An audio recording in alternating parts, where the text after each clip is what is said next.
Naam, tunaanza kwa taarifa kamili ya habari kisoma kwako na Zawadi Bashemela. Kwanza ni habari za kitaifa. Kesi ya uhaini inayomkabili mwenyekiti wa Chama cha Demokrasia na Maendeleo Chadema Taifa Tundu Lissu iliyotajwa leo katika mahakama ya hakimu mkazi Kisutu, Dar es Salaam imeahirishwa hadi Juni 16 mwaka huu. Mbele ya hakimu mkazi mkuu mfawidhi wa mahakama hiyo Franco Kiswaga, upande wa jamhuri ukiwakilishwa na jopo la mawakili umeieleza mahakama kuwa upelelezi wa shauri hilo bado haujakamilika, hivyo kuomba mahakama isogeze mbele shauri hilo. Awali upande wa mawakili wa utetezi ukiongozwa na wakili mwandamizi Mpale Mpoki ulihoji upelelezi utakamilika lini na kujibiwa kuwa upande wa jamhuri upelelezi upo hatua za mwisho. Tundu Lissu anakabiliwa na kesi mbili ikiwemo ya uhaini na ya uchapishaji wa taarifa za uongo kwenye mitandao ya kijamii.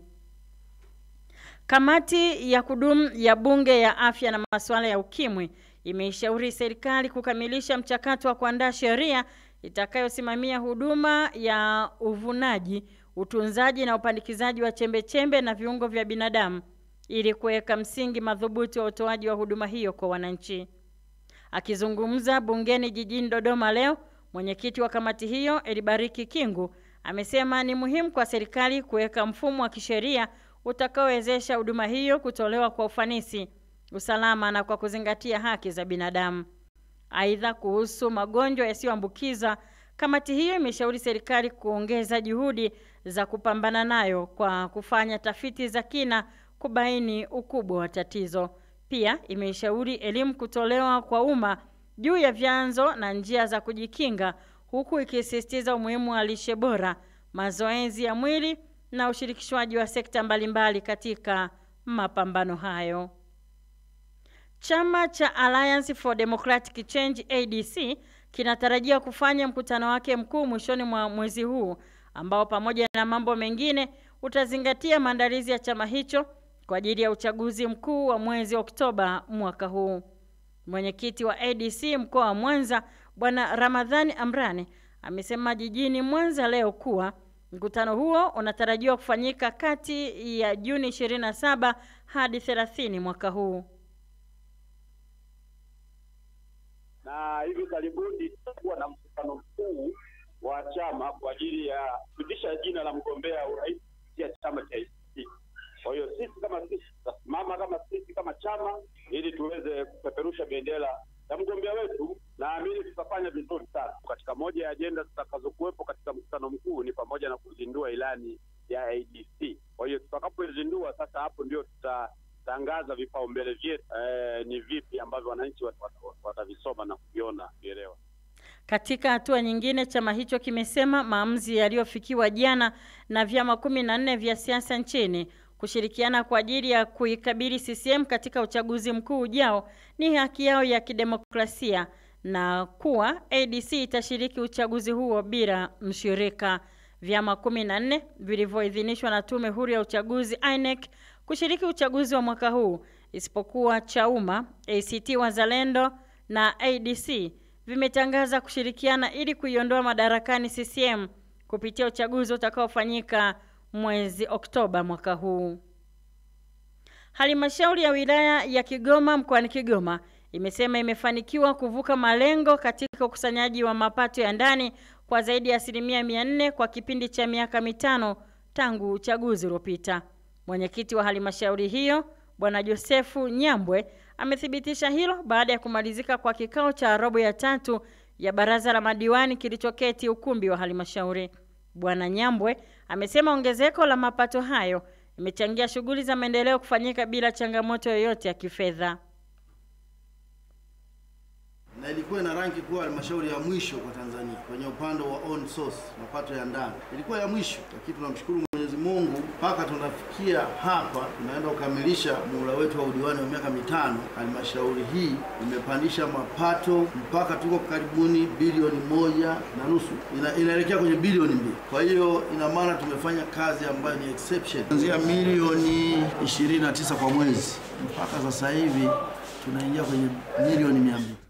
Baadhi ya madiwani akiwemo Zuberi Mustafa na Angelina Kebero wamesema ushirikiano kati yao na watumishi wa halmashauri ndio njia pekee ya wao kuvuka malengo katika ukusanyaji wa mapato. Na sasa ni habari za kimataifa. Zaidi ya wanafunzi milioni 1 wa kidato cha 4 nchini Jamhuri ya Kidemokrasia ya Kongo wanashiriki mitihani ya kitaifa kwa ajili ya kuhitimu elimu ya sekondari. Akizindua kuanzishwa kwa mitihani hiyo, waziri wa elimu nchini DRC Bi Raisa Malu amewataka wanafunzi wote kufanya mitihani hiyo bila woga, huku wakizingatia yale ambayo wamefundishwa na walimu wao. Amesema mwaka huu wanafunzi milioni 1,73,769 ndio wanashiriki, wasichana wakiwa ni 4,61,184 na wavulana 6,12,585 kutoka kwenye vituo vya ndani na nje ya nchi. Aidha, Bimalu amebainisha kuwa serikali imefikiria pia wanafunzi ambao wanapatikana kwenye mikoa inayoshikiliwa na makundi ya waasi kama miji ya Goma na Bukavu, ambapo pia mitihani hiyo imepelekwa. Hivyo ameomba ulinzi wa kutosha katika maeneo hayo. Na rais wa Ukraine Volodymyr Zelensky amewasili Vilnius, Lithuania, ambako atashiriki mkutano wa kilele wa viongozi wa mataifa wa shirika wa jumuiya ya kujihami ya NATO kanda ya Mashariki na Nordic. Zelensky anatarajiwa kufanya mazungumzo kando mwa mkutano huo na viongozi wa mataifa kadhaa, kwa mujibu wa msemaji wake. Mkutano huo wa Vilnius unafanyika kabla ya mkutano kamili wa kilele wa jumuiya ya NATO uliopangwa kufanyika baadaye mwezi huu wa Juni mjini The Hague, Uholanzi. Zelensky, ambaye anataka nchi yake ihakikishiwe usalama na jumuiya hiyo, ametaka kualikwa kwenye mkutano wa The Hague, akisema ikiwa atawekwa pembeni utakuwa ni ushindi kwa Rais Vladimir Putin wa Urusi. Mkutano wa leo unawashirikisha viongozi kutoka nchi za Ulaya Mashariki na Kati na wanachama wa NATO kanda ya Nordic, pamoja na Zelensky na katibu mkuu wa NATO Mark Rutte. Waza Wazua.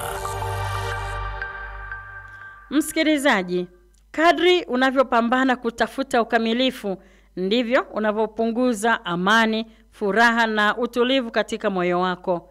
Kamwe hauwezi kuwa mkamilifu. Waza Wazua. Na huo ndio mwisho wa Duru Habari jioni ya leo. Endelea kutufuatilia katika mitandao yetu ya kijamii, Instagram, TikTok na X @Radio Kwizera FM, YouTube Kwizera TV na website yetu radiokwizera.co.tz. Saa 2 kamili usiku utasikiliza taarifa nyingine ya habari.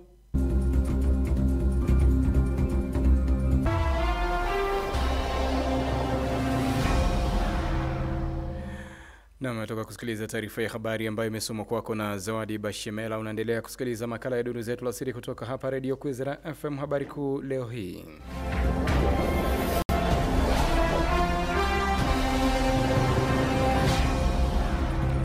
kesi ya uhaini inayomkabili mwenyekiti wa chama cha Chadema Taifa Tundu Antipas Lissu iliyotajwa leo mahakama ya hakimu kazi Kisutu jijini Dar es Salaam imeahirishwa hadi Juni 16 mwaka huu.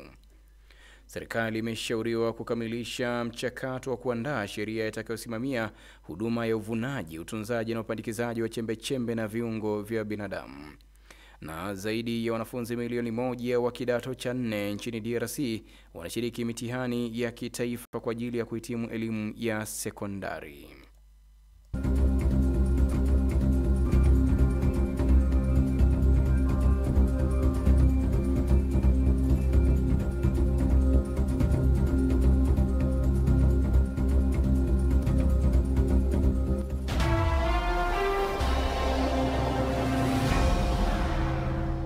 Naam, kama ndo kwanza unajiunga nasi, hii ni Radio Kwizera FM ikikutangazia kutoka mjini Ngara, Kagera nchini Tanzania. Kwa upande wa wakati hivi sasa ni saa 10 na dakika 11 alasiri kwa saa za Afrika ya Mashariki, sawia na saa 9 na dakika 11 alasiri kwa saa za Afrika ya Kati. Na sasa ni wasaa wa uchambuzi na mahojiano ya taarifa zetu. Tunaanzia pale nchini DRC ambapo kiongozi wa kamati ya watu wanaoishi na ulemavu katika tarafa ya Fizi Mashariki mwa DRC, Kyalondawa, amewaomba viongozi wa tarafa kufuatilia swala la ujenzi wa nyumba ya kutibu watu wenye ulemavu ili kutekelezwa. Bwana Kiarondawa amesema hayo wakati wa uzinduzi ujenzi wa kituo cha kutibu watu wanaosumbuliwa na ulemavu ambao umezinduliwa katika mji wa Baraka, ambapo amepongeza shirika la Ajapade kuanzisha mradi huo. Wakati huo huo, amewaomba pia watu wanaoishi na ulemavu kutunza kituo hicho ambacho kitapunguza gharama zao za kwenda mbali kwa ajili ya kutafuta matibabu kama ilivyokuwa hapo awali. Sisi kama vile viongozi wa watu wanaoishi na ulemavu tunapongeza kwanza hiyo muradi ambao iko inatekelezwa na shirika Ajepade ndani ya vile yetu ya Baraka.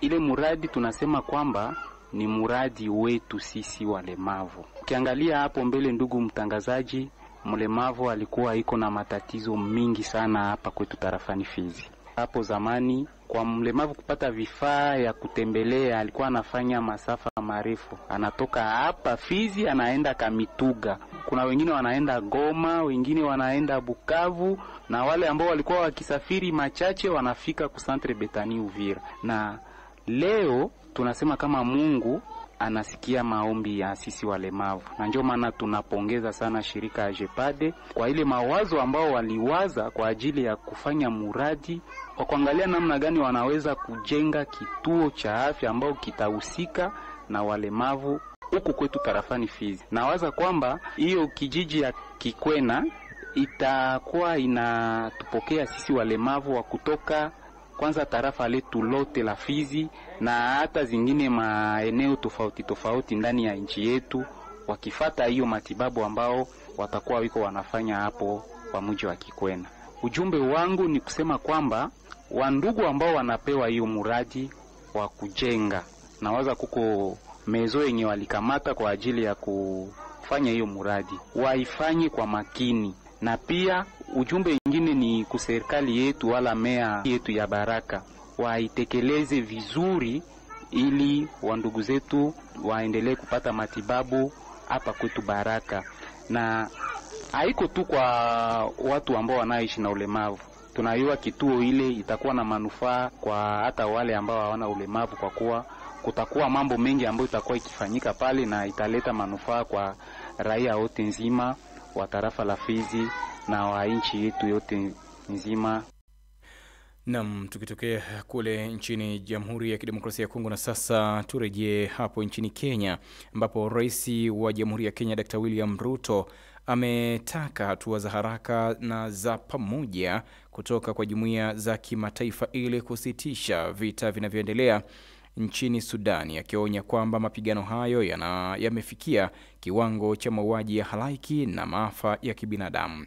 Ruto amesema pande zote mbili zinazohusika katika vita hivyo, jeshi la Sudani linaongozwa na Jenerali Abdel Fattah el-Burhan na kiongozi wa chama cha Rapid Support Forces RSF kinachoongozwa na Jenerali Mohamed Hamdan Dagalo vinaendelea kupigana bila kujali maisha ya wananchi. Rais Ruto amewalaumu vikali majenerali hao kwa kushindwa kuchukua hatua za kukomesha vita na mateso ya wananchi.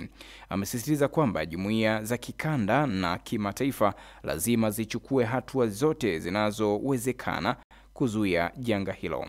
Katika kutazama kwa undani namna ya kuweza kukabiliana na matatizo haya katika upande wa Afrika na kumaliza mizozo hii ya kivita, nimemtafuta mchambuzi wa masuala ya kisiasa na kijamii kutoka jijini Mwanza, Bwana Faida Potea.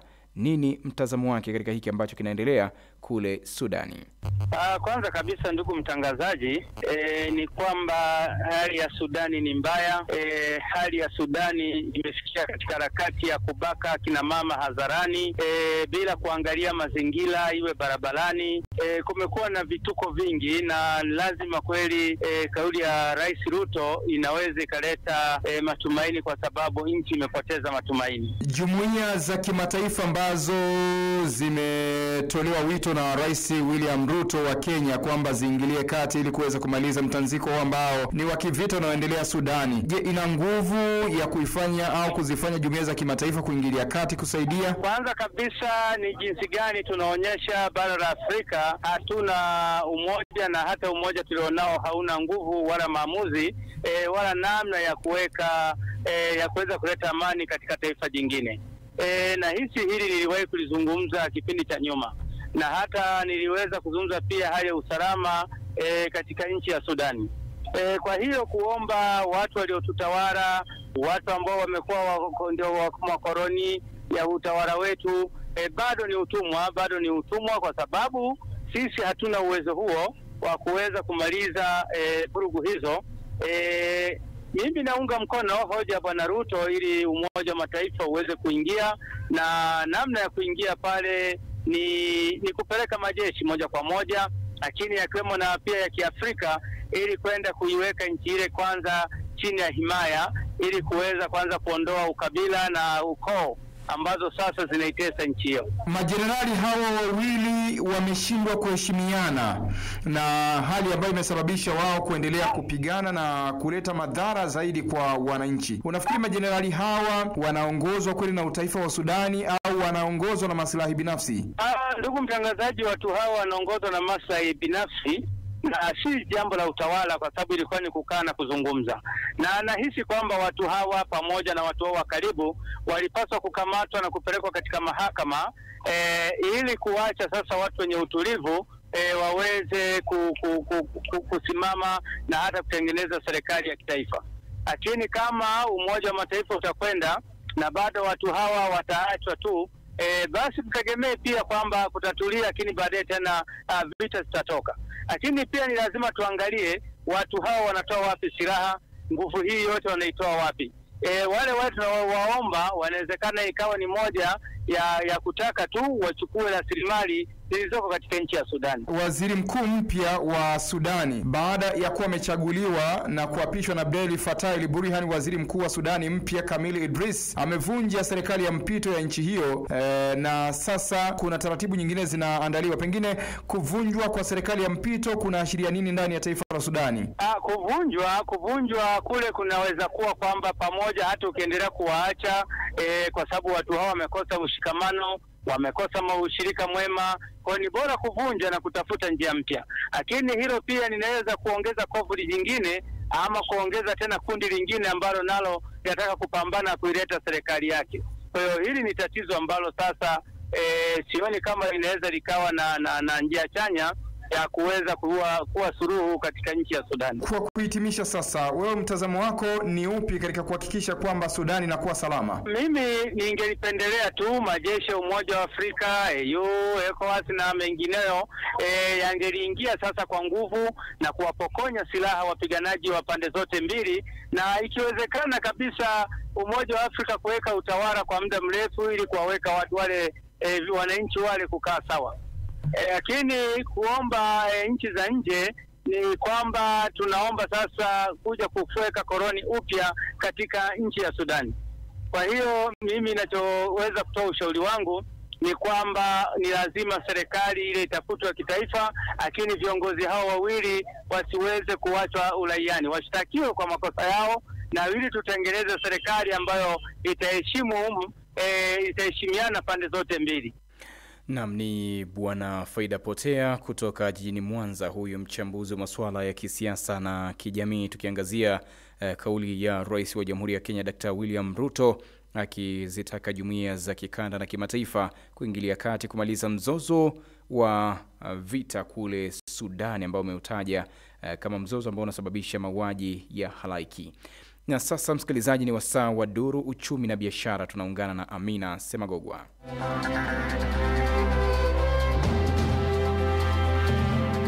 Katika kuhakikisha wakulima wanapata unafuu wa kifedha na kuongeza tija katika uzalishaji, ilani ya Chama cha Mapinduzi CCM mwaka 2025-2030 imeeleza kuanzishwa kwa mfumo wa dhamana utakaowezesha wakulima na wananchi wanaojihusisha na shughuli za kuongeza thamani ya mazao ya kilimo, mifugo na uvuvi kupata mikopo kwa masharti nafuu kupitia taasisi za kifedha. Mpango huo unalenga kuondoa changamoto ya ukosefu wa tija inayokwamisha wakulima wengi wadogo na wakati nchini kwa kuwawezesha taasisi kama mfumo wa pembejeo za kilimo, benki ya maendeleo ya kilimo na benki ya ushirika kuwa na majukumu mahususi ya mikopo kwa wakulima kwa riba ndogo na masharti nafuu. Na kwingineko ni kwamba Katibu Mkuu wa Tanzania waishio nchini China, ndugu Alawi Abdalla, amewataka wafanya biashara wa Kitanzania wanaoenda nchini China kufanya biashara mbalimbali kuzingatia taratibu na sheria za China, kuepuka hasara ya kurejeshwa nchini kabla ya kufanya manunuzi nchini humo.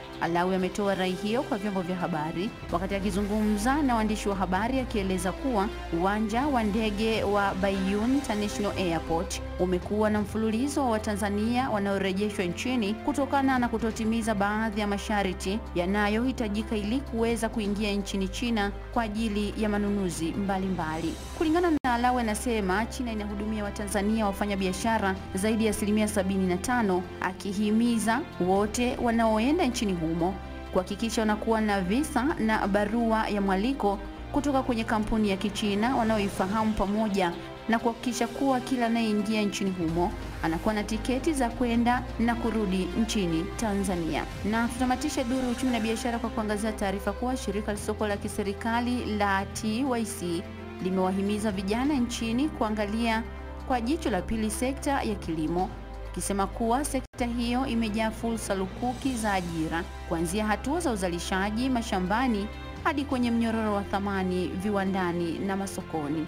Kauli hiyo imetolewa na ofisa wa mradi wa YEFA Kilimo Sauti, Josephine Onesmo, mara baada ya majadiliano maalum kwa vijana kuhusu fursa na changamoto katika kilimo na biashara.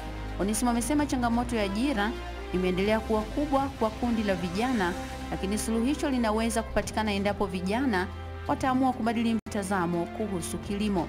Ni hayo tu katika duru uchumi na biashara. Mimi ni Amina Deogratias Semagogwa.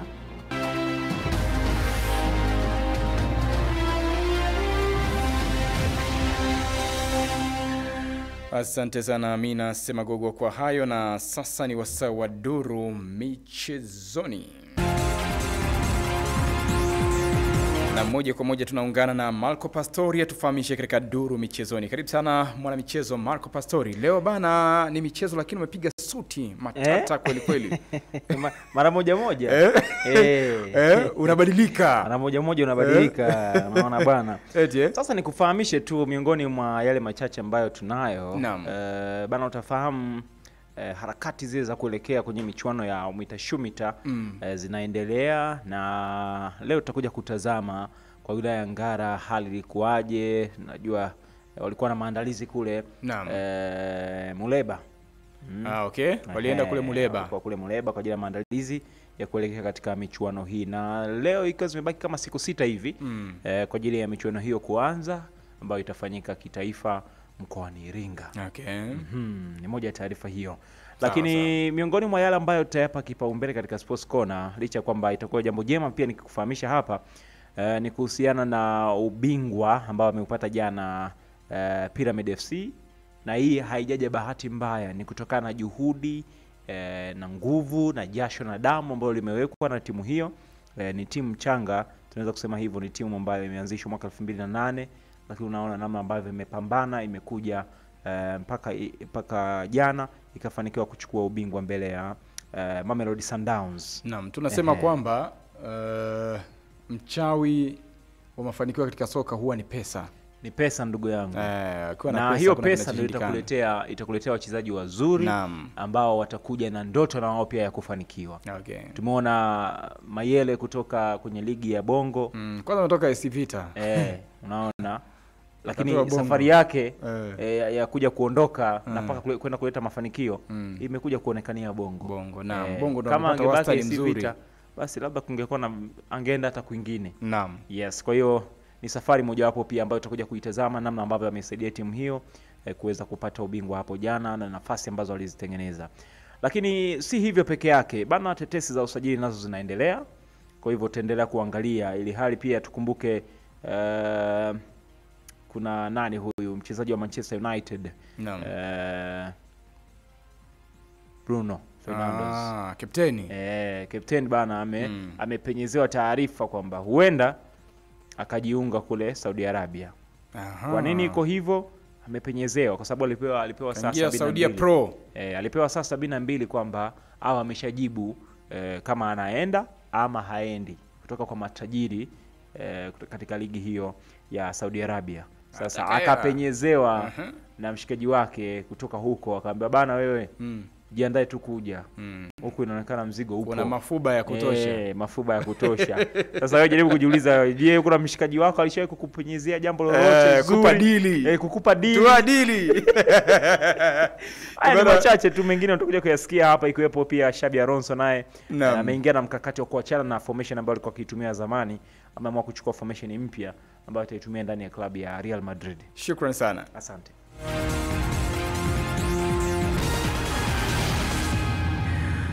Na ndivyo anavyoondoka hivyo Marco Pastori katika wasaa wa duru michezoni. Moja kwa moja nipite na ujumbe wako msikilizaji. Naitwa Malaika Clement akiwa maeneo ya Kazingati Keza Ngara Kagera Tanzania. Sema ni vema jumuiya za kimataifa kuingilia kati ili kumaliza tatizo la kivita huko Sudani. Anasema naitwa ni Boy Dominico kutokea maeneo ya Nyachonga Ngara Kagera Tanzania. Anasema huyo Lissu anataka kusumbua Tanzania. Hebu atulie, huu ni mwaka wa uchaguzi, maana hiyo kesi yake haieleweki. Mungu ibariki Tanzania. Ni songe mbele nitazame ujumbe wake. Anasema hakika jana Nyamahwa walipiga kashinga mpaka nikakubali show. Anasema tumuite Sisu Mwamba. Haya, asante kwa ujumbe wako msikilizaji. Innocent Po Numvie anasema anapatikana Kanyinya Ngara Kagera Tanzania. Anasema enyi viongozi wa Afrika, kaeni mkamalize migogoro huko Sudani.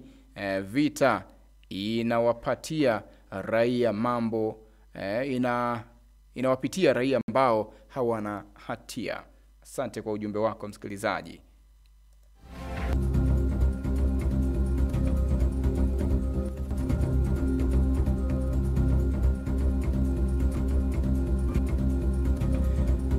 Na kufikia hapo nakamilisha makala haya ya duru zetu la siri msikilizaji. Kwa niaba ya wote waliosikika niseme asante kwa kuwa nasi.